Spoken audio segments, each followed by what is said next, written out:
Idus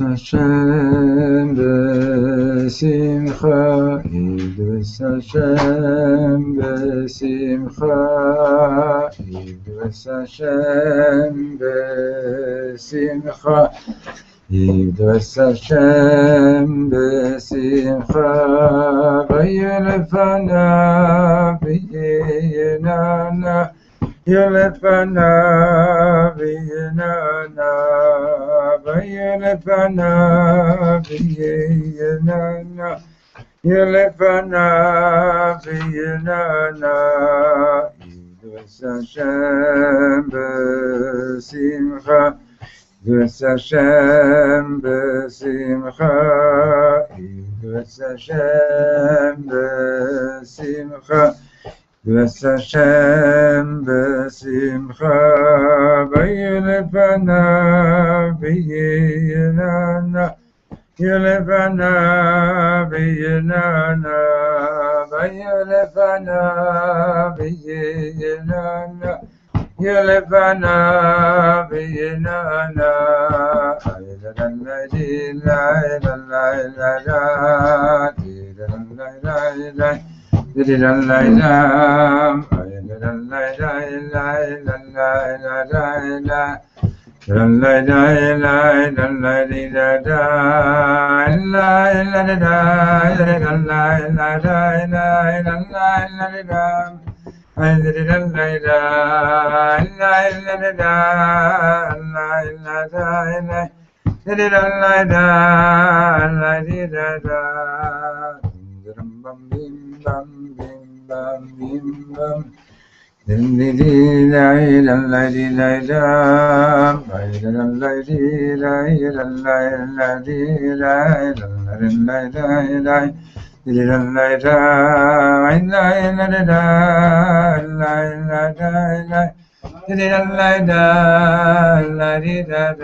Okay, we're on page 74, and unless there's a change, I'm scheduled to fly tomorrow, and Reb Yonah is going to do the last two classes of this week at 12:30.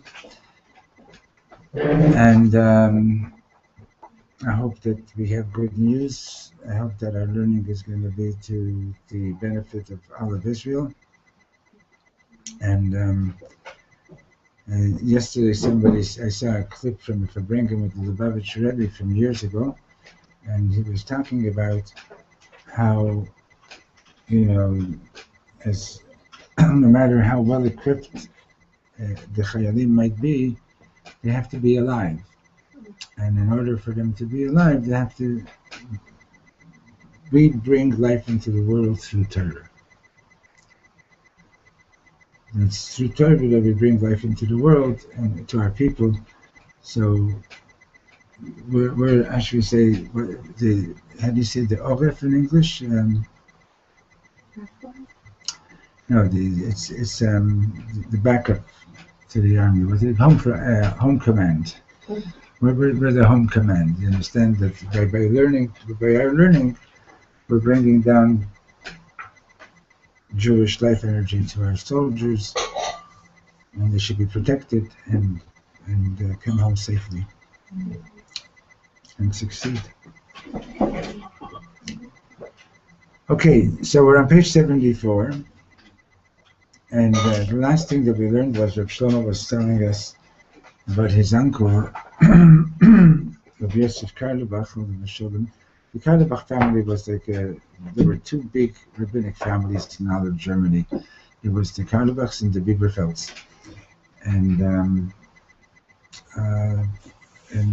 so his family was like he comes from generations of rabbis, Right from childhood, he was already being raised that he's going to be a rabbi, Anyway, so he told the story that when his uncle was chief rabbi in Berlin, I guess it was, I don't know which city,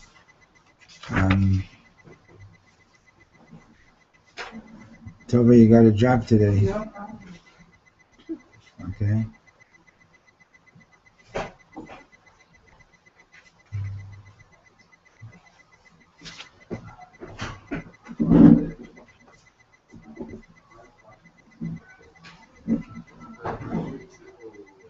Okay. Come sit here. You can share the book. You can share the book. Yeah. But I see you write with your right hand if you want to switch.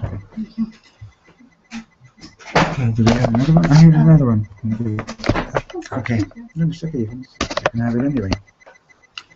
Anyway, so the Nazis had come to him and they wanted him to divulge names of Jews that were in hiding, and instead he gave them his name and the name of his children. Bless you. And anyway, he got sent off to a concentration camp, and wherever he was much great at lifting the spirits of the people. And apparently, he used to give a Torah class on Friday nights in the concentration camp late at night. And the last thing that we learned was that he said, "Nachmu, Nachmu, Ami," to have Torah that we sing from Yeshayahu, chapter 40, on the Shabbos after Tisha B'Av. So the regular pshat is comfort my people, be comforted. So Rabbi Yosef Karlebach said that Hashem is saying, Nachmu, Nachmu, Ami, comfort me, my people, comfort me. You know. Anyway, it's in other words not for us. In other words, as complicated and as difficult as it is to understand, because on the one hand, it's not possible for a human being to say, I understand God, I know God, and so on. Come right up, share with Devorah. It's not possible for us to say that we understand God because it's an impossibility. On the other hand, Hashem set up a relationship with us, and that's the only way that we can interact. So it's like, it's like very often people use examples of parents and children, sort of to relate, to explain certain things about the relationship. Sometimes we use the parable of husband and wife to explain things about the relationship, and sometimes it's so like there's all kinds of levels of relationship. But basically, you understand that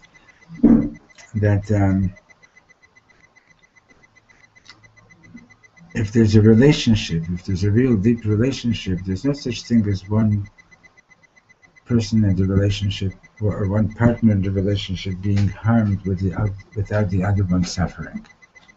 Right? That's imo anochi b'tzara. I'm with him in his suffering. God is with us in our suffering, and just like we need to be comforted, he needs to be comforted as well. Now you could say, well, why do you need to be comforted? If you didn't want it to happen, why did you let it happen? Right? And it's a good question.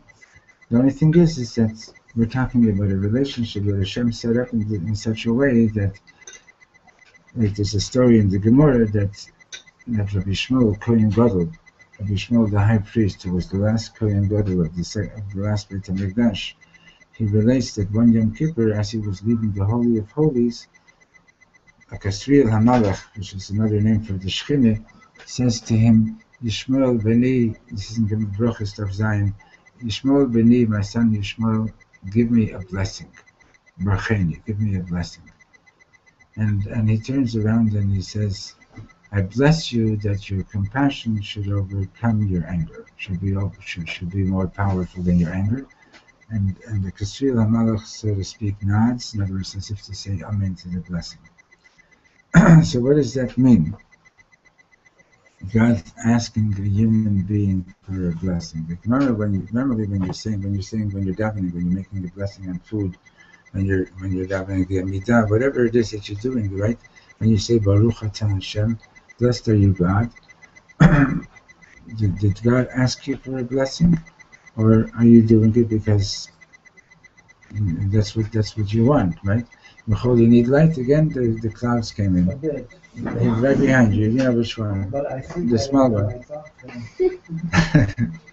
No, that one is not a sleeping light. The other one was. Which one? Yeah. Turn it to the right. There. Now you have light and.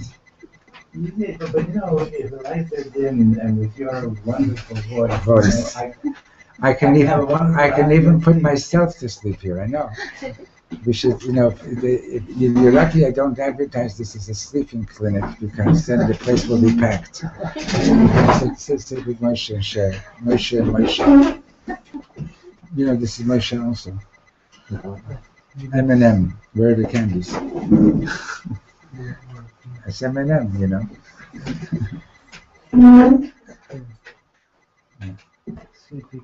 Sweet people, definitely. No cavities. While we're in. Okay, 1 second. No, let's leave the interruption. We'll interrupt the interruption. So the Ishbitzer explains that there's one level of making a blessing. That's plain and simple. That we're expressing our gratitude for what God is giving us, right?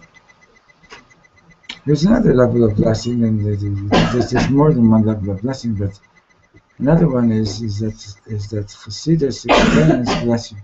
Chassidus explains that the word Baruch means not only blessed, it also means, it's from the word Brecha. Brecha is running away. Brecha v'leches. Brecha.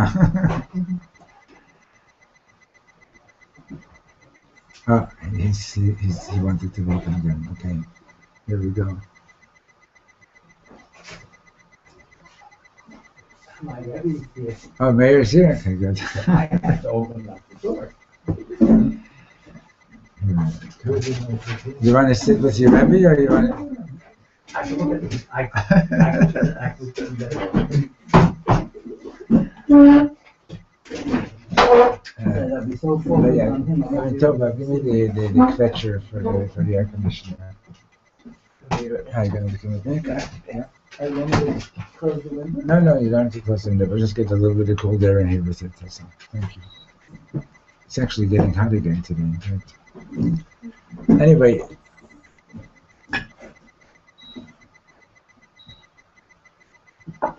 It should work. No. At least it's just right. Anyway, so the word bracha comes from is related to the word brecha. Thank you. It's related to the word brecha, which means a pool. Okay. It's also related to the word berech, which means knee, your knees, right? And that's why when you say Baruch Atah Hashem, we bend our knees at certain places in the davening. Now, what's the idea of a pool? The idea is that so when you're bending your knees, and the idea is to open up a pool to receive the blessing. Right? Baruch Atah Hashem. Hashem, you are the source of the blessings, right? And I'm opening up to you to receive the blessing. Okay? Now, so this Rishu explains, what's this business about Hashem saying to Reb Shlomo, Kohen Gadol, give me a blessing? So he says that basically Hashem the relationship that Hashem created with us is one where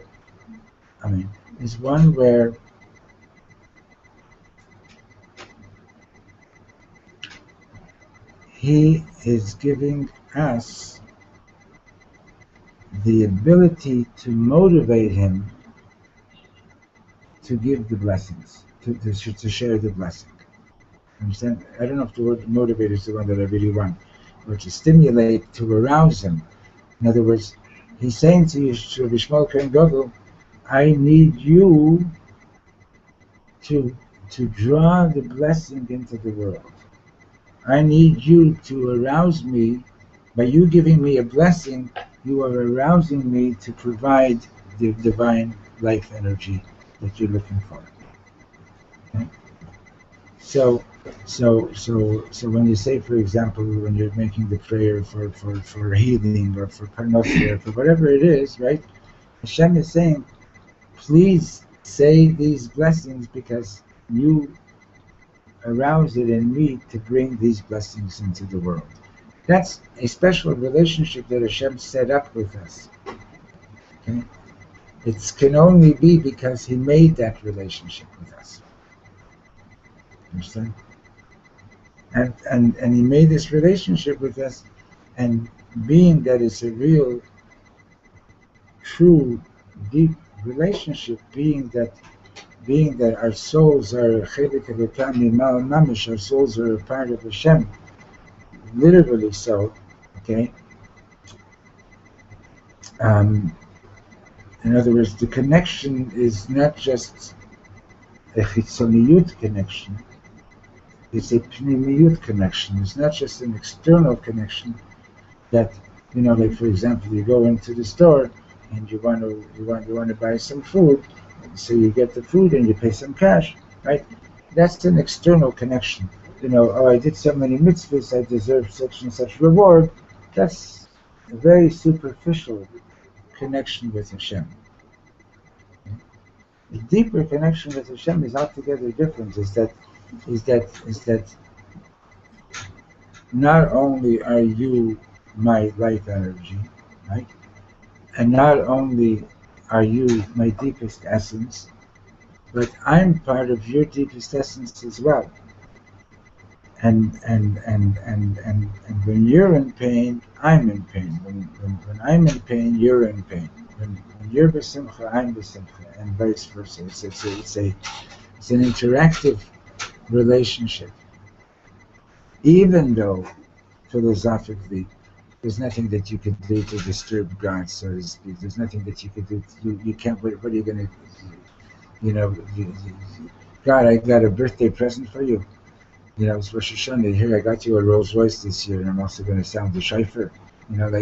It's not a superficial thing. You understand? Even though it doesn't make sense on some philosophical level, it makes sense only because there's a relationship.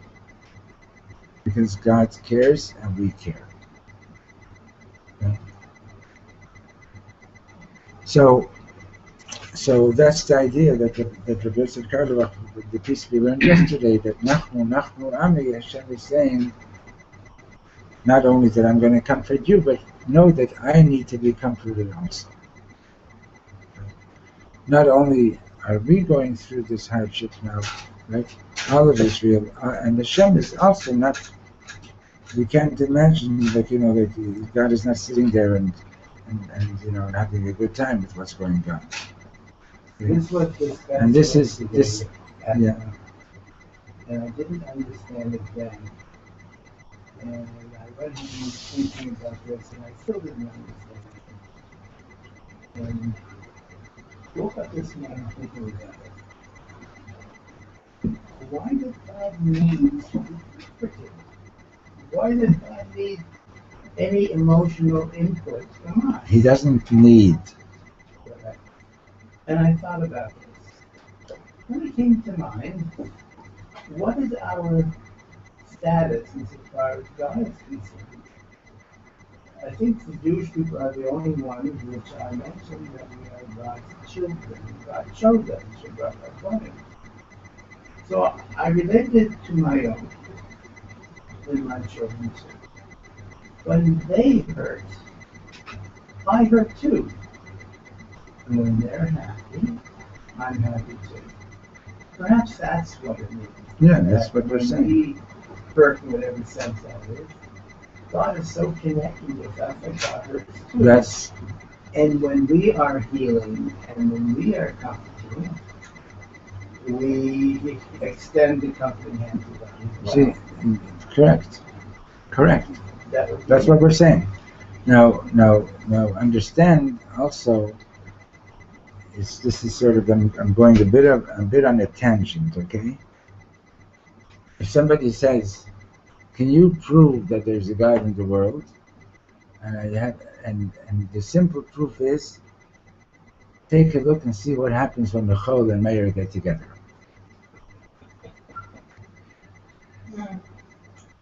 I respect him. I'll call him my Rebbe for that, but he's not God. No. It's the fact that two people could love each other so much. Okay, the fact that two people could be so close to each other, that shows the presence of Hashem in this world. I don't know if the term is love. I think it's mutual respect. I love you though. The Torah On uses, my end, it's love. The Torah uses the word. Public announcement. The Torah uses the word v'ahavta. Let's go. So we're in the middle of we're the bottom of 74, the second last paragraph. Yes. So we refer to we are a pool, right? That's like the brecha. We're opening up the pool, yeah. Right, but usually when you use the pool in an analogy, a pool is a wellspring, and usually a pool is the one that's giving, not always receiving. No, to pool the resources. The pool is basically a collecting place. Yeah, a fountain is the other one. Is what you're talking about. The pool is where the water from the fountain gets collected. Right? It's where the shefa gathers. She says, אני חייב להגיד עוד דבר מאוד חשוב. אתם יודעים, כאשר אנחנו בוכים על 6 מיליונים, when we're crying over the 6 million, לצערנו זה עוד לא הסתיים, and sadly this is not over yet. בכל שנה עדיין נהרגים יהודים בתל אביב, בירושלים. I don't know what year this was said, but Jews were still being killed in Tel Aviv and Yerushalayim, and I just saw a statistic today that 80% of the country is busy running into bomb shelters. זה לא דבר חדש. זה עדיין Auschwitz. It's still a continuation of what was going on back then in Auschwitz. זה עדיין Auschwitz ועוד יותר, and it's even more so. כשנכנסתי לפה, מישהו אמר לי שיהודי קדוש נתקע הערב למוות בתל אביב.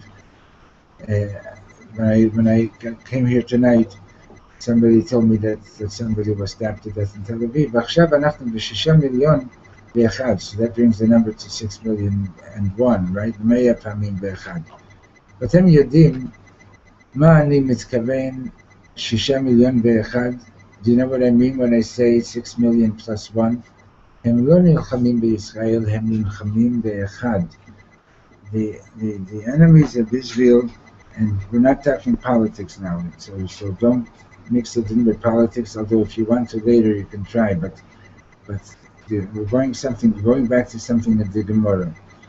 When the enemies of Israel are attacking the Jews, they're fighting against the Echad, they're fighting against the one. The Echad HaMiyuchad Shemo, the one who is singular and unique. Understand? Atem Yodim Mi Anachnu Chavirim, do you realize page 75, you know who we are? Anachnu Lo Stam Umah, we're not just a nation, Od Umah Echad. Anachnu Echad, we are part of the one. Ulai Yom Echad, Ha'olam Yilmad Meitanu Ech Liyot Echad, and hopefully one day the world will learn from us to be Echad, to be one. But the whole thesis, and remember, this is a talk that's related to the 3 weeks. It's related to the whole history of anti-Semitism and so on. And so the Gemara presents the thesis for anti-Semitism. The Gemara says simply, puts it in 4 words, and the 4 words are Esav Sonei Yaakov Halacha. Esav hates Yaakov, that is a law. Now, it's a very 4 words presenting the history of anti-Semitism. Well, what is that supposed to mean when they say halacha, that's a law? Okay. So basically, what's understood over here is this.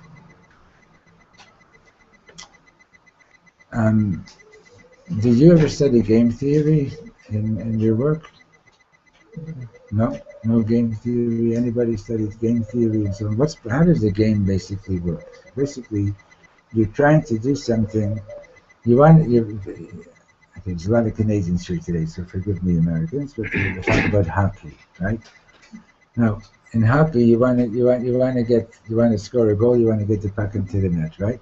Well, the easiest way to get the puck into the net is to pick it up, skate across the ice, and put it in there, right? No, you can't do that. You got to put on skates. You got to get a stick. You're not allowed to pick it up. You're not allowed to touch it, right? You know, basketball. You want to put the ball into the net. Take a ladder, get it up. You know, why do you have to jump and throw it? You know, just go and do it, right? So the whole idea of the game is that you set up restrictions, limitations, right? You know about game theory from your schooling, right? And Kaman, von Neumann, and so on. You must have learned about those people. Anyway, so there's restrictions, and that creates a challenge, and then, right? You can either win or not win, right? Okay. So there's this. I'm not using the word flippantly, so don't misunderstand me. So there's a game over here. Okay, God gave us a challenge. God says, here, I want to live in this world. I want to move into this world. God wants to have a dwelling place in this, the lowest of all worlds. And guess what? You guys, we have the job. As a matter of fact, I'm sure you must know David Zeller's music a little bit, but you guys didn't meet him, right? He was a transpersonal psychologist. You're familiar with. So he has an amazing story. His father was a Jungian psychologist, and he grew up in a very modern secular type of family, I guess, on the West Coast. Where else does anybody grow up in America besides Toronto? But so he didn't know anything about Yiddishkeit, and he went but he was very spiritually inclined, being from the Jungian home and so on. And so he went to the East, and he found himself a guru whose particular practice was, you'll be back. We'll make you a guru, okay? And B'shar Tova. I gave you shlichus already? Yes. And this particular guru's practice was that you weren't allowed to be under a roof longer than it takes a person to milk a cow and give you a glass of milk. So he lived with this guru. He was with this guru for an entire year. And like, for example, if it was pouring rain, they would go under an awning or something like that. Anyway, after a year, the guru says to him, I've taught you whatever I've got to teach you. You're a Jew, now go home and be a Jew. David was like shocked. Okay. Anyway, I don't know where he went right after that, but he went back to America, and his father is having a party with a whole bunch of other Jungian psychologists and so on, and he's mingling with the crowd, and he meets one of the guests, and she says.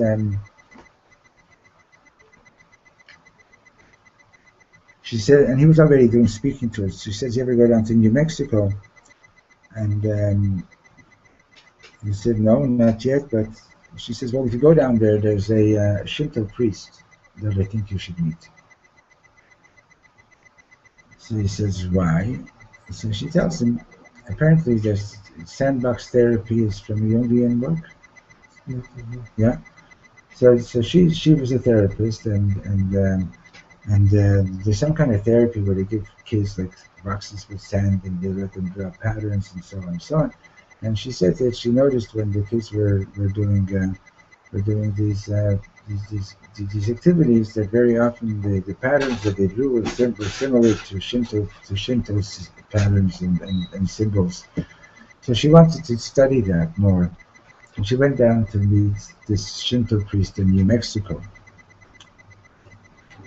So, what's so special about him? Well, she had been diagnosed with cancer, Leilenu, and her doctors. The Lubavitch Rebbe used to say doctors are given permission to heal. They're not given permission to tell people how long they're going to live. And so her doctor had told her you have a certain amount of time left to live, and she decided she wants to continue her research and finish it. So she goes down to meet this Shinto priest, and she's talking with him, and she's telling him about the research, and he says to her, "Why are you doing this?" And she says, "Because this is her field of work, and she wants to do this." And he says to her, "But you're dangerously ill." So she says, "I know, but I don't want to waste the rest of my life doing nothing." So he said to her, "Do you want to live?" She said, "Yes." He says, "Do you really want to live?" She said, "Yes." So then he said, "Fine, then let me heal you." And apparently he healed her. So she tells David, "You got to meet this guy." So a couple of months later, David, although Reb Shlomo was down in New Mexico, he calls up the Shinto priest. He says, "Can I come over, say hello, have a cup of tea?" He says, Yeah, come over." So David went over there, and he says he thought he was going there for 15 minutes, and he says he crawled out after a few hours.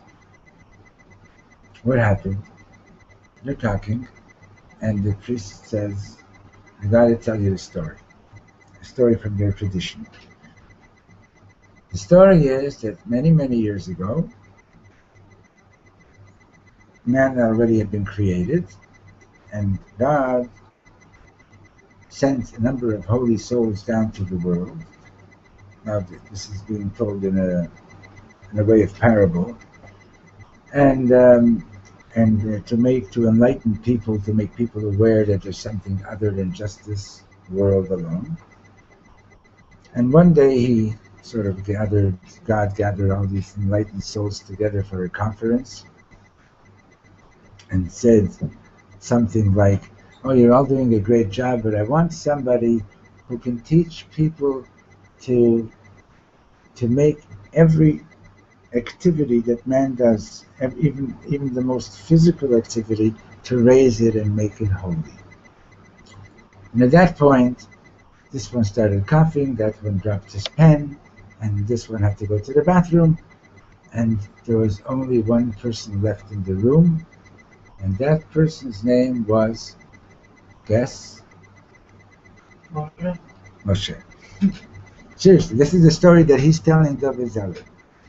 And in the Shinto religion, apparently they have 6 vowels, and the title for an ordained Shinto priest is Mosh, and with the different vowels, they have different levels of ordination, and the highest level of ordination is called Moshe.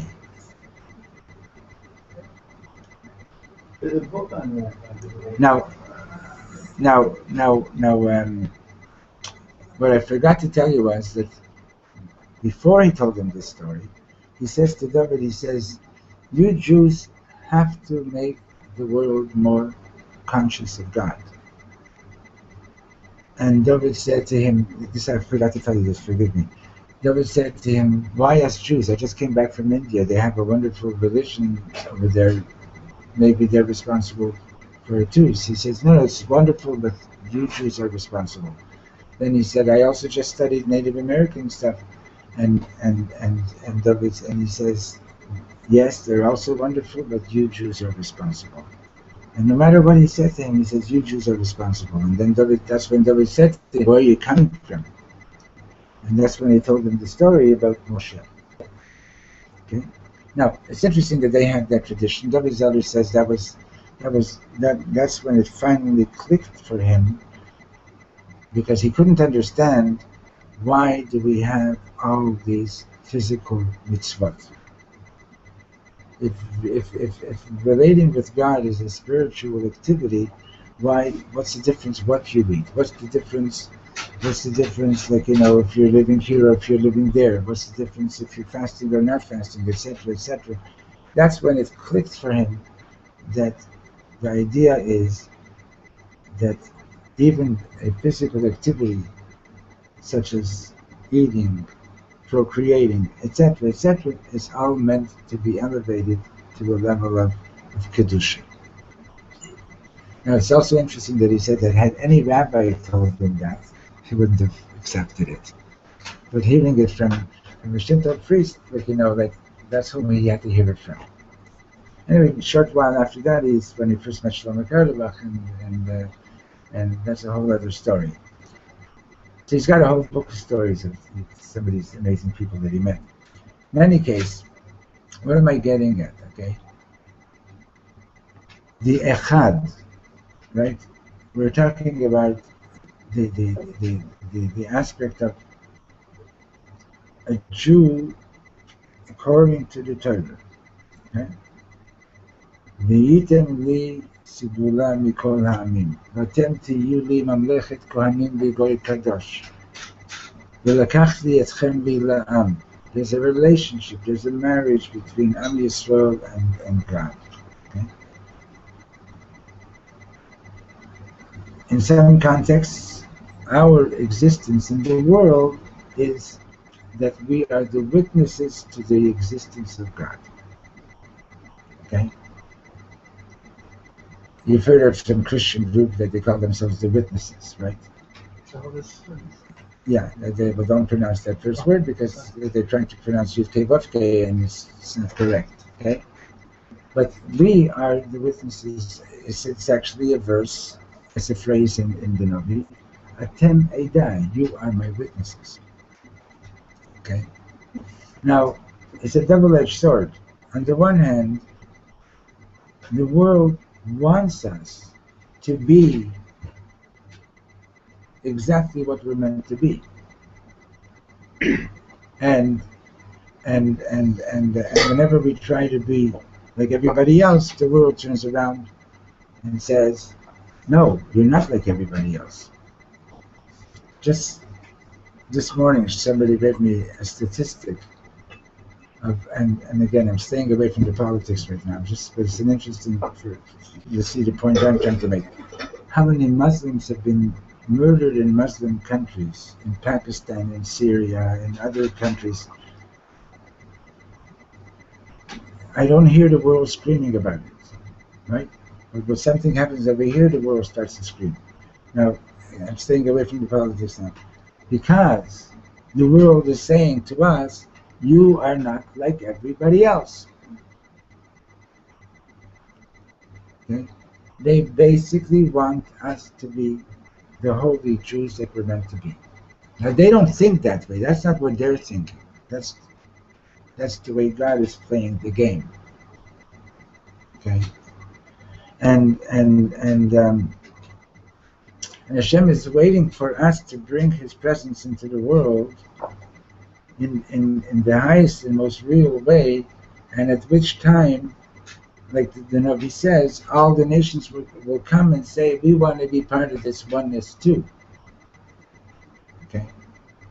That's what Hashem is waiting for, and if we're turning away and we're not doing it, we're making Him feel alone, and He's in pain, and then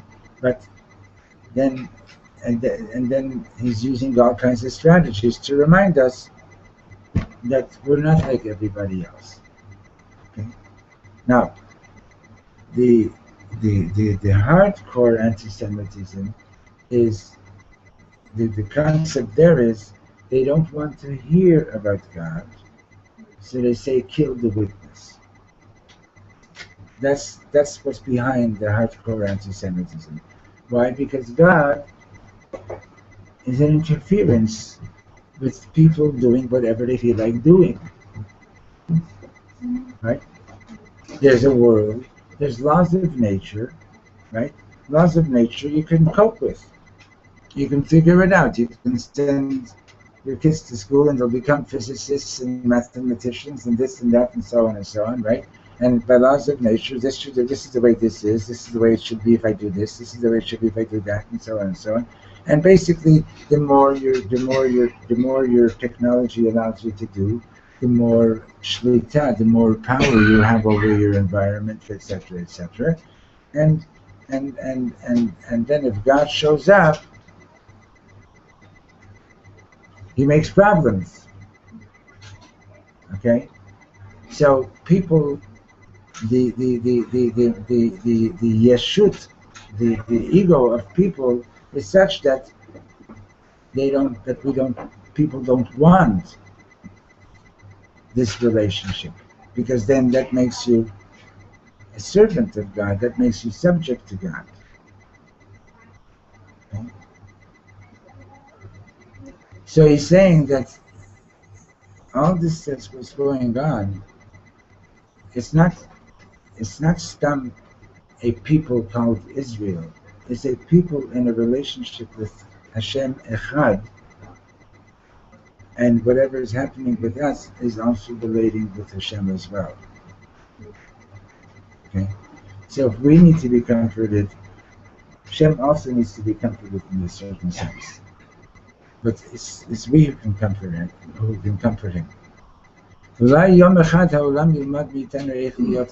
hopefully one day the world will also learn how to be one from us. Okay? That's the point. And that's our job. When we say Shema Yisrael Hashem Elokeinu Hashem Echad, you probably heard this from Zalman, right? Whom are you talking to? So the word Israel, you can think about it and you know what you might want to do this right now. Okay? You can, so Shema Yisrael, one is, you're making a proclamation. Hear, O Israel, all of Israel. Okay? You can put your own name in there, so to speak. Like, like you're making a proclamation to yourself. Shema Shalom. Like speak to yourself for a moment, right? You never talk to yourself here. You need two of these. It's not a guy just keep with two of these rocking, he was talking to himself. Okay? And so put your name in there, Shema Moshe, right? And okay? And another level, turn to your friend and say their name and say Shema, and like for example, Shema Rachel, right? Rachel. Right? And look in their eyes and say Hashem Elokeinu Hashem Echad. You have guts? Do it now. Turn to the person here.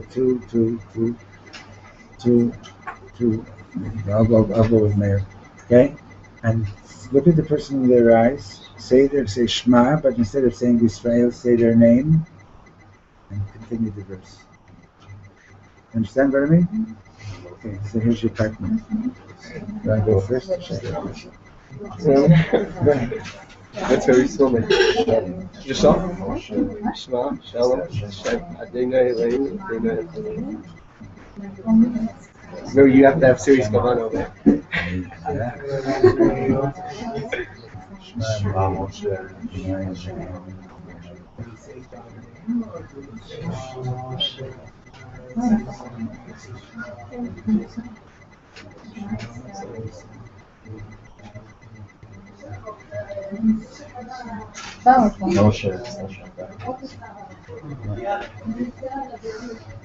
Okay, now you can try it by putting your own name and saying it to yourself.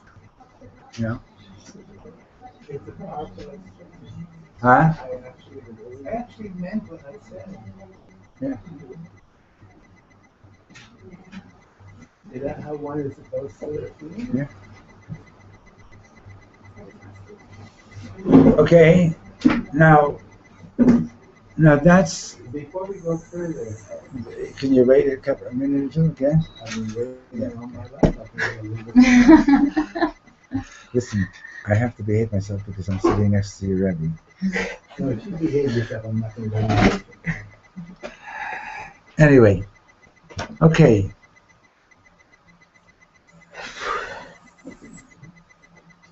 Right? It was different, right? It was something else. Nachon? Okay. How come you could do that? How come you could speak to somebody and tell them Hashem Elokeinu Hashem Echad and make it feel so real?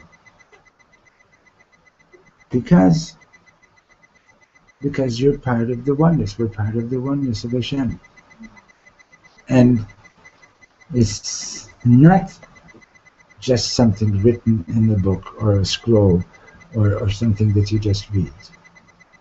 And that's And that's what we're supposed to be doing the entire time. You're giving somebody a cup of water. You don't have to say Shema Yisrael Hashem Elokeinu Hashem Echad, but it has to be given in such a way that the person feels like, wow, I was thirsty. Hashem hears my needs, and here's somebody giving me a cup of water.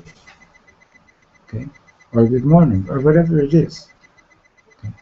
But that's what our divine souls do naturally. But our divine souls are in exile. They're in the exile of the body. They're in the exile of the Nefesh HaBahamit. And the Nefesh HaBahamit has its own agenda. It wants self-gratification. So I'll give you a cup of water if you're going to let me ride your bike. Okay? And then it could be so much in exile that you can go for days and not even remember that you have a neshama until somebody stops you in the street and says, hey, did you put on film, or you want to light Shabbos candles, or whatever, or somebody stops you, or something happens, or God interferes, and there's like a big flash of lightning, or all of a sudden you got this enlightenment, etc. Okay? So we are part of the Echad, and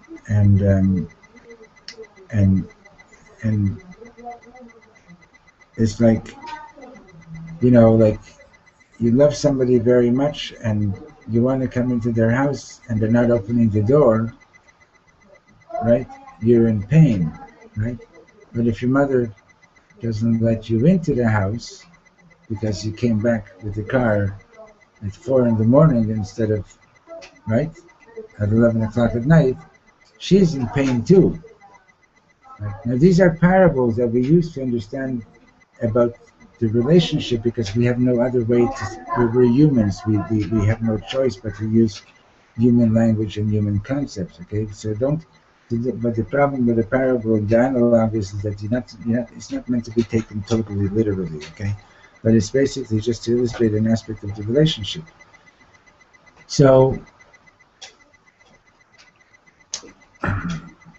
he says like this. So we got to read one more paragraph, okay? So he says, "Lifamim anachnu mistaklim al ha'olam." Sometimes we look at the world, v'choshvim she'ein sikui, and we think that there's no chance. How are we ever going to accomplish and bring about this unity, this great unity in the world? Aval Yehudi lo mityaesh. A Jew doesn't give up. V'kamuvan she'Kadosh Baruch Hu lo mityaesh. And it's understood that God also doesn't give up. Right? In other words, just very simply put, if you read, what's his name? Slip my tongue now. Famous English author. When he wrote an essay about the Jews. Yeah. Who? Mark Twain. Twain, yeah. He was trying to figure out how come the Jews are still here, right? After every civilization trying to wipe us out, right? Because God is not giving up on us, and we're not giving up on God. There's a pasuk in the Torah. Okay. So he says, sometimes you look at the world and you feel like giving up. And then at the last moment, before despair, God gives us a blessing, and all of a sudden we meet some beautiful people, and we see that we're wrong to be in despair, that there really is hope. But it depends on us. We are the healers of the world. You're not the people that are being treated. You are the doctors. Mitupal is somebody that's being taken care of. Oh, Amitapel is a caregiver. That's right. The Jews are the doctors. Yeah.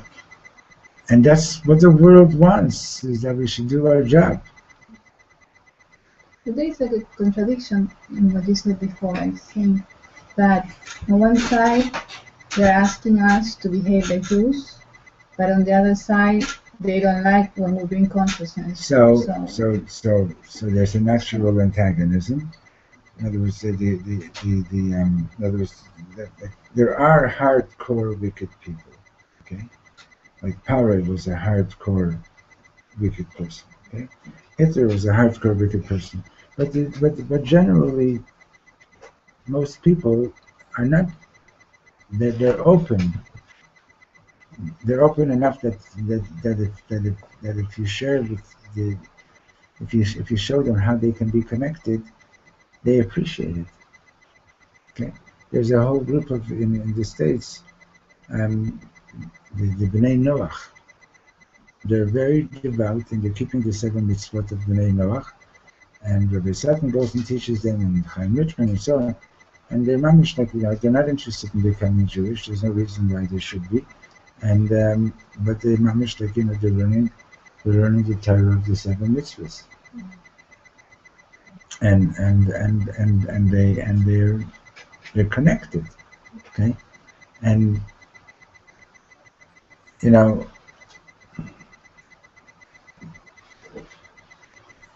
there was a time I used to go into bars. Okay, I still do. I was actually in one last night, but I didn't have a drink. That's what can I tell you?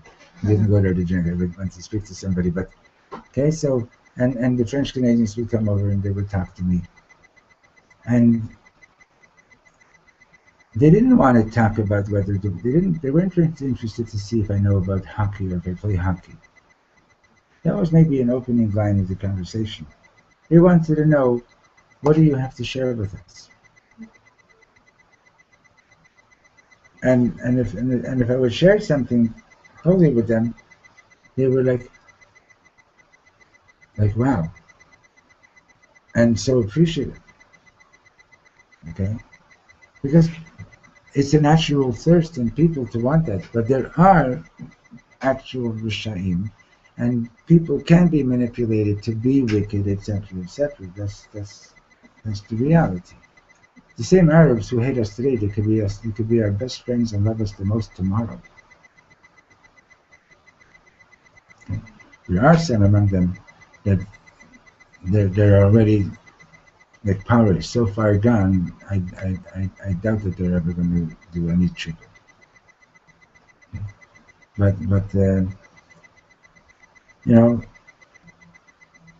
after the 6-day war, Shlomo was walking around and visiting the Arabs in the Arab towns and singing with them, and there was a relationship.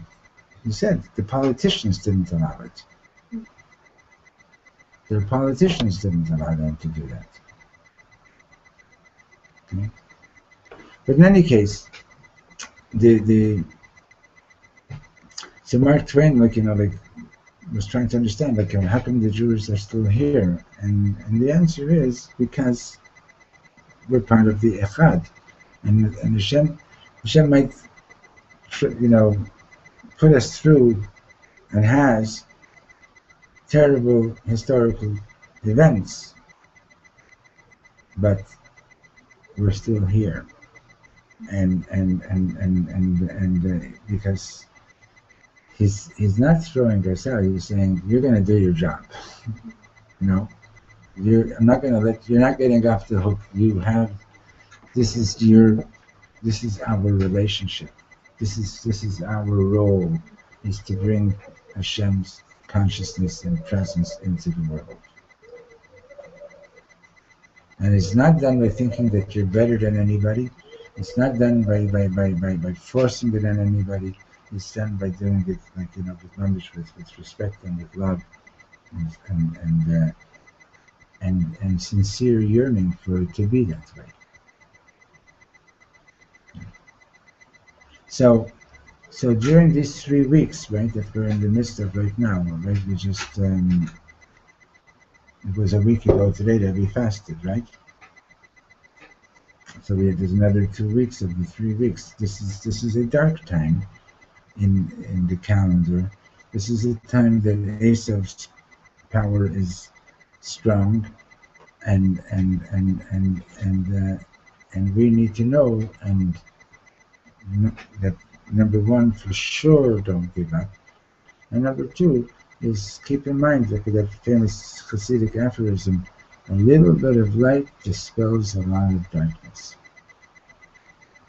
Okay? A little bit of light dispels a lot of darkness. You know, when Bibi Netanyahu became ambassador to the United Nations, he went to get he went to greet the Lubavitcher Rebbe and to get a blessing from him, and the Rebbe told him, "You're going to a place of darkness. You're going into a house of lies." I don't know if he used that word, but and you should know a little bit of light dispels a lot of darkness.